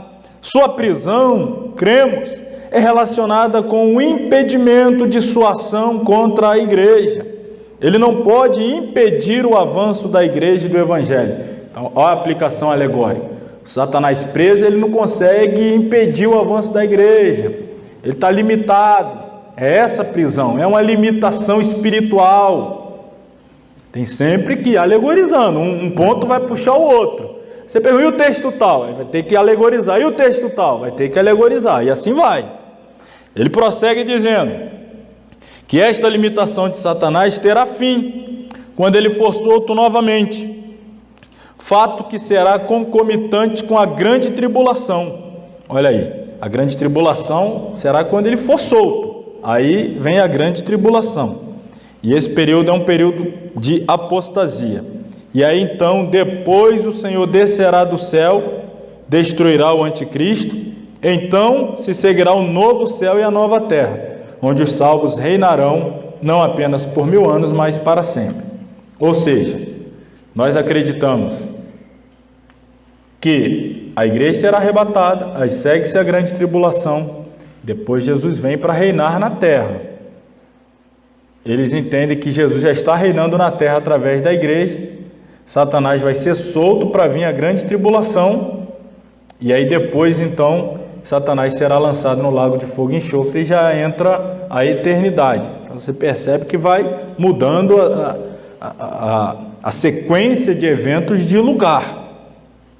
O amilenismo agostiniano, portanto, prevê o completo domínio do bem sobre o mal, através da pregação do Evangelho. À medida que o reino de Deus está sendo expandido na terra, através da igreja, a situação do mundo vai melhorando. É isso que a gente está vendo, né? A situação do mundo melhorando, o Evangelho avançando, as pessoas sendo cristianizadas, abandonando seus pecados, abandonando... A gente está vendo isso mesmo no mundo, né? Essa é a visão amilenista. E eu repito, por que eles desenvolveram? Porque eles viram lá o Constantino pretensamente se convertendo, diminuindo a perseguição, a igreja sendo... então vai ser assim, mas olha a realidade hoje. Como é que eles interpretam as duas ressurreições? Jesus fala, a primeira ressurreição, a da vida, aí depois dos 1000 anos... Vamos ler o texto de Apocalipse 20? São 6 versículos, porque o tempo todo a gente vai ficar citando a interpretação deles do texto lá, e é bom a gente refrescar a memória sobre o que está escrito. Apocalipse 20, versículos 1 a 6. E vi descer do céu um anjo, que tinha a chave do abismo e uma grande cadeia na sua mão. Ele prendeu o dragão, a antiga serpente, que é o diabo, Satanás, e amarrou-o por 1000 anos, e lançou-o no abismo, e ali o encerrou, e pôs selo sobre ele, para que não mais enganasse as nações, até que os 1000 anos se acabassem. Depois importa que seja solto por um pouco de tempo. E vi tronos, e assentarem-se sobre eles aqueles a quem foi dado o poder de julgar. E vi as almas daqueles que foram degolados pelo testemunho de Jesus e pela palavra de Deus, que não adoraram a besta nem a sua imagem, não receberam o sinal na testa nem na mão, e viveram e reinaram com Cristo durante 1000 anos. Mas os outros mortos não reviveram. Então aqui, 2 ressurreições. Primeiro aqui reviveu, mas os outros não reviveram, até que os 1000 anos se acabassem, ou até que eles se acabaram. Esta é a primeira ressurreição, dos que ressuscitaram antes do milênio. Bem-aventurado e santo aquele que tem parte na primeira ressurreição. Sobre esse não tem poder a segunda morte, mas serão sacerdotes de Deus e de Cristo e reinarão com ele 1000 anos. Como é que eles interpretam essa questão da ressurreição? A interpretação que se dá às duas ressurreições mencionadas em Apocalipse 20, do 4 a 6, direciona para uma das posições escatológicas existentes. Aqueles que interpretam as 2 ressurreições como sendo ambas corporais, nós interpretamos assim, literal, ressurreição literal, ocorridas interpoladamente entre o período de 1000 anos, a primeira antes do milênio, a segunda depois do milênio, literalmente como o texto diz. É assim que a gente entende. E é o pré-milenismo. Bom, os que defendem ser a primeira ressurreição, uma ressurreição espiritual, e a segunda corporal, são os que adotam o amilenismo ou pós-milenismo. Os amilenistas, tanto quanto os pós-milenistas, que já adiantando, que é a mesma visão no que tange a ressurreição, alegam que as pessoas mencionadas em Apocalipse 24, que viveram, ressuscitaram, primeira ressurreição, viveram e reinaram com Cristo por 1000 anos, passaram por uma ressurreição espiritual, ocorrida no novo nascimento, e agora reinam espiritualmente com Cristo. Para fundamentar essa interpretação, apelam para a exegese do texto, afirmam que o verbo grego exesan, que significa viveram, aplica-se tanto a uma ressurreição espiritual da alma, como a ressurreição literal do corpo. Aqui em Apocalipse 20, o viveram, do versículo 4, faz referência a uma ressurreição espiritual, enquanto o viveram do versículo 5 se refere a uma única ressurreição corporal, tanto dos salvos quanto dos perdidos. Olha que interessante, no grego, a palavra usada para viveram é essa que está, exesan. Ela é usada para falar daqueles que viveram para reinar com Cristo e depois aqueles que viveram ou que ressuscitaram para a condenação. E aí eles pegam essa palavra e dizem, não, aqui o significado é esse, aqui o significado é aquele. Não tem o mesmo significado, é a mesma palavra, mas no versículo 4 tem um significado, no versículo 5 tem outro. No 4 é meramente espiritual, no 5 é literal. No 4, a ressurreição significa ter nascido de novo. Nasceu de novo, Cristo já está reinando nele, ele já está reinando com Cristo. O milênio já é o período que ele, enfim, está inserido no reino de Deus. Passou da morte espiritual para a vida. A outra lá, sim, é literal, é a ressurreição do corpo para ter o destino eterno, ou vida eterna ou morte eterna. Então, o método alegórico tem dessas coisas. Dentro de um mesmo contexto, um intervalo de um versículo para outro, do 4 para o 5. Aqui é uma coisa, aqui é outra coisa, para poder se coadunar. Avançando aqui, Efésios, vamos pular esse parágrafo, já expliquei sobre ele. Efésios 2, 1 a 6 também dá apoio. Segundo eles, há uma ressurreição espiritual. Essa passagem de maior expressão mencionada pelos alegoristas para comprovar a ocorrência de uma ressurreição espiritual e outra física no mesmo contexto, encontra-se lá em João 5, 25 a 29. O que diz lá? Em verdade vos digo, que vem a hora, e já chegou, em que os mortos ouvirão a voz do Filho de Deus, e os que ouvirem, viverão. Não vos maravilheis disto, porque vem a hora em que todos os que se acham nos túmulos ouvirão a voz e sairão, os que tiverem feito bem para a ressurreição da vida e os que tiverem praticado mal para a ressurreição do juízo. Aí a defesa do teólogo, Dr. Ladd, diz que aqui há primeiramente uma ressurreição espiritual, seguida por uma ressurreição física escatológica. Intérpretes amilenistas argumentam que Apocalipse 20 deveria ser interpretado de forma análoga a João 5. Para o grupo dos que vivem, a hora já chegou. Isto deixa claro que a referência é aos que estão espiritualmente mortos e entraram na vinda ouvindo a voz do Filho de Deus, ou seja, uma ressurreição espiritual, nasceram de novo. Já o outro grupo, o todos, são os que se acham nos túmulos. São tantos aqueles que estão espiritualmente mortos, como aqueles que vivem e já tiveram parte da primeira ressurreição. Nasceram de novo lá, ou seja, quando passaram por essa terra. Ambos serão trazidos à vida simultaneamente. Uns para a ressurreição da vida, outros para a ressurreição do juízo.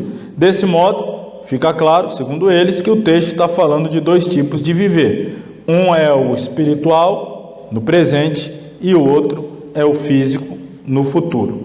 Então tem que sempre pegar os textos e ir fazendo essa força aí para encaixar.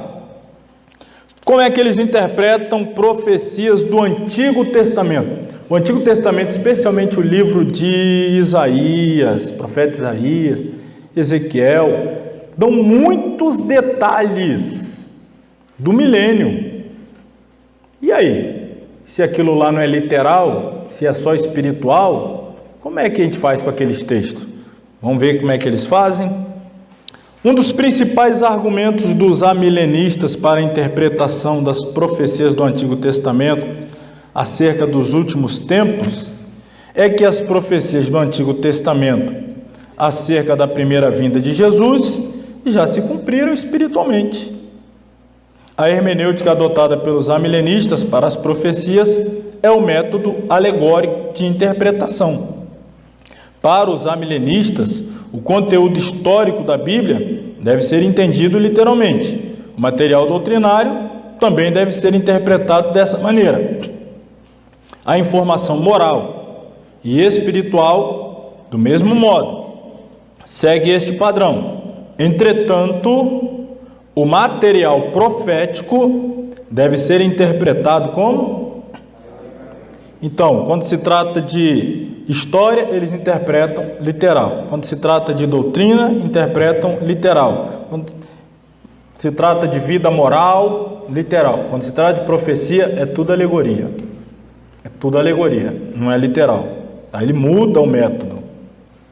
Os defensores do amilenismo argumentam que há diversas profecias no Antigo Testamento acerca da primeira vinda de Jesus, que se cumpriram espiritualmente.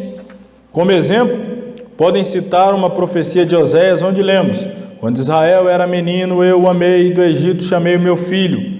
Esta afirmação histórica, que Deus chamou Israel do Egito, no Êxodo, foi aplicada espiritualmente no Novo Testamento a Jesus, que foi ao Egito, né, e retornou. Está lá em Mateus 2,15. Outro exemplo, citado pelos exegetas amilenistas, é a profecia de Isaías 53, 5 e 6. Em seu contexto no Antigo Testamento, esta passagem não é uma profecia do Messias, mas sim um servo anônimo, pois o servo sofredor nunca é chamado de Messias. Muitas passagens identificam o servo sofredor como o próprio povo de Israel. Entretanto, os escritores do Novo Testamento aplicaram o texto a Jesus Cristo. Portanto, à luz do Novo Testamento, o servo sofredor é ao mesmo tempo Israel e o seu Messias. Nota-se o princípio da interpretação espiritual aplicável ao texto. O doutor Dwight Pentecost, ele afirma em sua obra chamada Eventos do Porvir, que as implicações da teologia do pacto considera todo o programa de Deus como um programa redentor, de maneira que todas as eras são variações na revelação progressiva do pacto da redenção. No que se refere à escatologia, considera que todos os santos de todas as eras são membros da igreja. Isto perde de vista todas as distinções que há entre o programa que Deus tem para Israel e que tem para a igreja, e requer a negação do ensino da Escritura de que a igreja é um mistério não revelado até a era presente. Vejamos ainda mais dois exemplos de passagens proféticas do Antigo Testamento, que são interpretadas como sendo a descrição do reino milenial. O amilenista Anthony A. Hoekman dá a interpretação lá de Isaías 11, 6 a 9. O que está escrito lá? Nós lemos lá: o lobo habitará com o cordeiro, o leopardo se deitará junto ao cabrito. Está falando o quê? Do fim da ferocidade animal, a harmonia no reino animal e tal. Como é que ele interpreta isso? Ele diz assim: no fim dos tempos haverá uma nova terra, porque não podemos entender os detalhes que encontramos nesses versos como descrição da vida na nova terra. Porque temos de pensar nestas palavras como se tivesse aplicação apenas a um período de 1000 anos precedendo a nova terra. Entendeu o que eles dizem aqui? Eles dizem que esse texto não está apontando para o milênio aqui na terra, está apontando para o novo céu e a nova terra. Então calma aí, então no novo céu e na nova terra vai ter lobo de novo? Vai ter cordeiro, vai ter leopardo, cabrito? É isso que eles estão dizendo. Não, esse texto aí não é um milênio literal aqui na terra. Isso aí é lá na eternidade, no novo céu e na nova terra. Então, vai ter de novo o leão, a cobra, a serpente. Será que vai começar tudo de novo? Vai ter a serpente também. O texto lá fala da serpente também. Do milênio. É o grande reset? Meu Deus. Não tem nada a ver com isso não. São os alunos aqui que vê muito vídeo de teoria da conspiração aí, ó. Então daqui a pouco a gente fala um negócio desse, aí o vídeo cai. Ó, falou grande reset. Tem nada a ver não. Mas também não vou dizer que foi o de Israel para vocês não perseguirem. Vai lá. Porque não podemos entender os detalhes que encontramos nesse verso como descrição da vida lá. Eu já li isso aqui. Bom, outra passagem que o Hegman faz referência é Isaías 65, 17 a 25. Ele argumenta aqui no versículo 18, chama o leitor a exultar perpetuamente, não apenas por 1000 anos, nos novos céus, na nova terra, que acabaram de ser descritos, né? Ele está dizendo que a descrição que Isaías faz não é do milênio, mas sim do novo céu e da nova terra. Então, ele está falando aqui de uma novidade para durar não apenas 1000 anos, mas uma novidade eternal. Logo, o milênio não é literal, é figurado e aponta aí para a eternidade, aponta aí especialmente para o novo céu e a nova terra na eternidade. Bom, eu sei que a gente tem aqui poucos minutos, mas eu gostaria de pelo menos a gente poder fechar o capítulo 3, que é o amilenismo clássico. Eu não vou depender de falar muita coisa, a gente só vai mostrar a pequena diferença que há entre ele e o tal do amilenismo agostiniano. Onde é que eles se diferem? Qual foi a mudança que houve para ter essas vertentes distintas? Então vamos ler aqui rapidinho, vocês vão compreender. Contrariando o amilenismo agostiniano, o amilenismo clássico não defende um futuro tão otimista para a humanidade.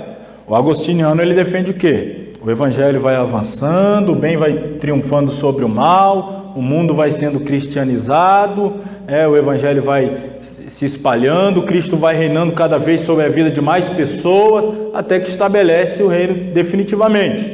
Aí solta Satanás, aí vem a tribulação e tal, e depois ele vem, destrói Satanás e inaugura a eternidade, novo céu e nova terra. Os amilenistas clássicos, eles não defendem essa evolução. Para eles, a presente era vai no outro sentido, vai piorar cada vez mais, até a segunda vinda de Cristo, o qual virá para dar fim à apostasia. Isto acontece porque este tipo de amilenismo ensina que o milênio mencionado lá em Apocalipse 20 é distinto da era da igreja, mesmo que preceda ao segundo advento. Como assim? Os clássicos dizem, melhor, o agostiniano diz, o amilenismo ou o milênio é o período da trajetória da igreja, já está em plena vigência. O milênio já está acontecendo há 2000 anos, o milênio de 2000 anos. E Jesus está reinando sobre a igreja. Para os amilenistas clássicos, não, o milênio ainda não se estabeleceu. Vai se estabelecer, mas também não é literal. Como assim? Vamos continuar. Esta posição parece ter surgido como uma tendência alternativa, em substituição ao amilenismo agostiniano, para explicar a realidade de que o mundo não melhorará, a despeito da pregação do Evangelho. Ao contrário, perpetua-se a incredulidade, o pecado e a rejeição a Cristo.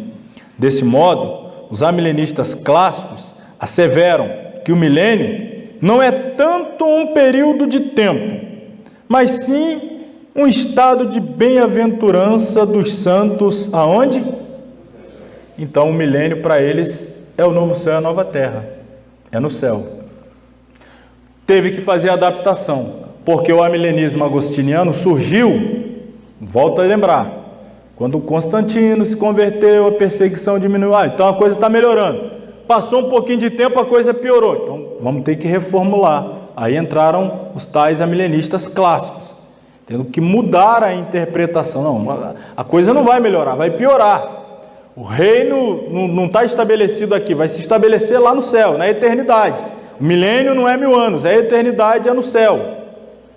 Vocês percebem? Como eu disse, quem usa método alegórico tem que ficar o tempo todo indo lá atrás, se corrigindo, e por aí vai. Já o pré-milenismo não, é literal, acabou. Está escrito, não precisa mudar. A visão, em poucas palavras, é uma visão da paz, daqueles que estão mortos no Senhor. Sua mensagem para nós está incorporada nas palavras de Apocalipse 14:13. Bem-aventurados, de agora em diante, os que morrem no Senhor, passagem da qual a era presente é, em verdade, somente uma aplicação. O quadro que se nos apresenta aqui é, enfim, o quadro do estado intermediário dos santos de Deus reunidos no céu, longe do ruído confuso e das vestes banhadas de sangue que simbolizam a guerra sobre a terra, para que eles possam aguardar com segurança o fim. Então, em resumo aí, para os amilenistas clássicos, o reino de Deus é o reino dos céus. Este foi inaugurado na primeira vinda de Jesus. Se, porém, eu expulso os demônios pelo dedo de Deus, certamente é chegado o reino de Deus sobre vós. Outro versículo usado para defender o amilenismo encontra-se na passagem quando Jesus enviou seus discípulos para pregarem o reino de Deus aos seus compatriotas judeus, anunciando-lhes: a vós outros está próximo o reino de Deus. Desse modo, o reino prometido a Israel foi transferido para a igreja. Cristo reina nos céus agora. Enquanto ele reina, o evangelho será pregado na terra, até que será divulgado a todas as nações. O evangelho, porém, será rejeitado, pois os homens não suportarão a sã doutrina. A iniquidade se multiplicará, os crentes se esfriarão. Por se multiplicar a iniquidade, o amor se esfriará de quase todos. Nos últimos tempos sobrevirão tempos trabalhosos. São os textos que eles vão usando para dizer que vai piorar. E por isso surgirão doutrinas de demônios, para as quais alguns apostatarão da fé. Nesse estado caótico, Jesus voltará. E a pergunta: e quando o Filho vier, achará porventura fé na terra? Em sua segunda vinda, julgará os povos, separará o trigo do joio, criará os novos céus e a nova terra. É nesta nova terra que o reino dos céus será implantado. Então, essa é a interpretação dos clássicos. Eles tiveram que fazer essa adaptação, porque a coisa foi piorando e não melhorando. Então tiveram que mudar o conceito. Não tem como o milênio se estabelecer na terra. Tem que ser apenas espiritual e no céu. Fizeram esta adaptação. Interpretação do Apocalipse. Olha que coisa assim imaginativa. A imaginação de um alegorista é, pelo menos para nós aqui, a gente tem que considerar, de fato, é rica a imaginação de um alegorista. O sistema de interpretação do livro de Apocalipse é o mesmo adotado pelo pós-milenismo, conhecido como paralelismo progressivo. O que é paralelismo progressivo? Este método de interpretação divide o livro do Apocalipse em seções, geralmente 7, cada uma das quais recapitula os eventos do mesmo período, em vez de descrever os eventos, uma das quais, os períodos de forma sucessiva. Como assim? Só para ter exemplo, a gente tem lá os 7 selos, né? O 7º selo anuncia 7 trombetas, as 7 trombetas anunciam 7 taças, e na nossa interpretação aquilo ali é uma sequência de eventos. Acontece aqueles 7, outros 7, outros 7. Para eles não. São aqueles 7, as 7 trombetas é uma narrativa sobre outro viés dos 7 selos, as 7 taças é a narrativa sobre outro viés, ou seja, é uma coisa só acontecendo paralelamente, não são eventos sucessivos, é o mesmo evento sendo analisado e apresentado sob diferentes perspectivas. Logo, o livro do Apocalipse não é um livro de eventos a acontecer, mas que já aconteceram. E aí vai sendo interpretado de formas distintas. No momento à luz de selos, no outro momento à luz de trombetas, no outro momento à luz de taças. Essa é a visão. Vamos lá. Roeckman atualiza, utilizando-se do paralelismo progressivo, interpreta Apocalipse como se segue. A primeira dessas sessões está no capítulo 1 a 3. Conforme lemos as cartas dirigidas às 7 igrejas, somos impressionados por duas coisas. Primeiramente, há referências a eventos, pessoas, lugares da época em que as coisas, primeiramente, estou me perdendo aqui que é muito pequena a letra, né? O livro de Apocalipse foi escrito. Em segundo lugar, os princípios, recomendações e avisos contidos nestas cartas valem para a igreja de todos os tempos. Aí vem a segunda seção, que vai do capítulo 4 ao capítulo 7, que são os selos. Nesta visão, vemos a igreja sofrendo provas, perseguições sobre o pano de fundo da vitória de Cristo. Aí vem a terceira seção, que é dentro do mesmo período, as trombetas. Nessa visão, vemos agora a igreja vingada, protegida, vitoriosa. A quarta seção, os capítulos 12 a 14, começam com a visão da mulher dando à luz a um filho, enquanto o dragão espera para devorá-lo, logo que ele nasça. E aí é uma referência óbvia ao nascimento de Cristo. A quinta seção vai do capítulo 15 ao 16. Descreve as 7 taças da ira, representando desta forma, de maneira bem vívida, a visitação final da ira de Deus sobre os que permanecem impenitentes.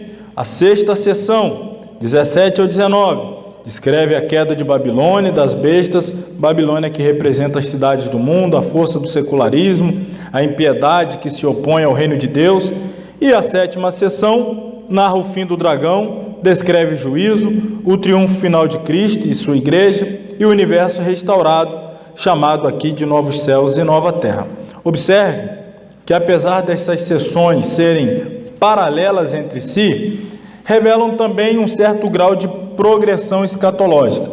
A última seção, por exemplo, leva-nos mais além para o futuro que as outras, apesar do juízo final já ter sido anunciado lá no capítulo 1, versículo 7, brevemente descrito em 6, e por aí vai. Ou seja, para a gente fechar aqui, o que eles fazem?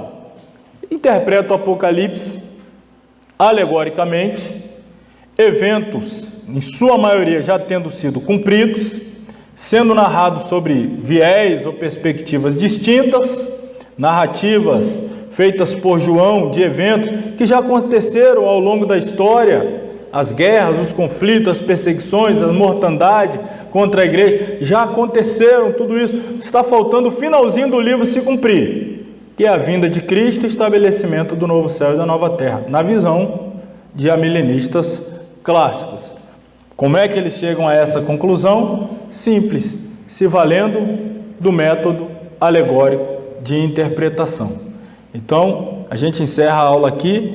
Eu sei que foi uma aula pesada, cansativa, mas eu acho que a gente sai daqui entendendo de onde vêm essas tantas correntes interpretativas. Vem justamente do uso do alegorismo na hora de interpretar a Bíblia, desprezando o seu sentido literal.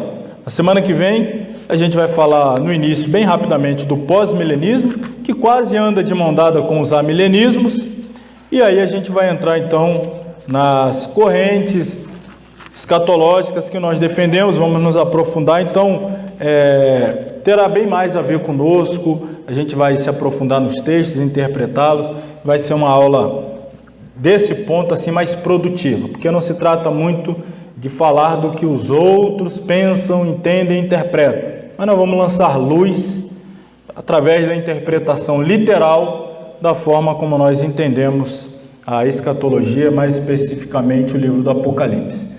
Quem está vivo ainda, por favor, se manifeste ficando de pé para a gente orar e encerrar a aula.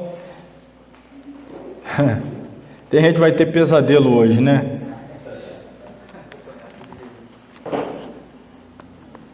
Vai sonhar com esse monte de coisa aí, mas você sobrevive, você vai conseguir, a gente vai avançando.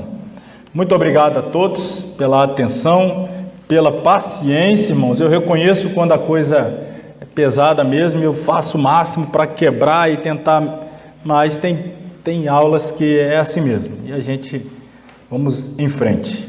Oremos. Querido Deus e Pai, te louvo por mais esta aula abençoada que aqui tivemos, pela presença de cada aluno, te louvo pela vida também daqueles que à distância nos acompanham, estão estudando, dedicando-se, empenhando-se por aprender a Tua Palavra.